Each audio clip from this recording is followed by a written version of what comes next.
Bakit importanteng tumatawa? Number one, scientific muna tayo. Pag tumatawa o nagiging masaya tayo, our own body, sarili nating katawan, produces happy hormones which is called endorphins. And endorphins, for your information, is a natural pain reliever. So pag masaya ang katawan mo, masaya ka, masaya utak mo, masaya ka, naggagawa ang katawan mo ng endorphins. Unti-unti nawawala yung pain. Kaya pag may masakit sa inyo, huwag kayong manonood ng drama. Naapektuhan kayo mentally and emotionally. Hindi nyo napansin, nanonood kayo ng drama, alam nyo ng artista yung gumaganap, nagagalit pa kayo sa kontrabida.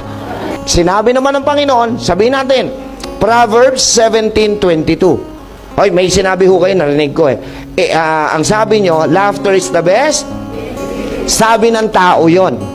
Ang sabi ng Diyos, Proverbs 17:22, a merry heart, hindi laughter, a merry heart, ang masayahing puso, tama, ay mabisa pa kaysa gamot.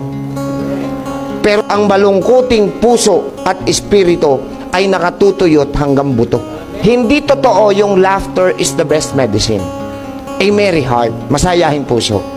Alam niyo kung bakit pinabubulaanan ko yung laughter is the best medicine? Sa mental hospital, araw-araw tumatawa. Wala namang gumaling.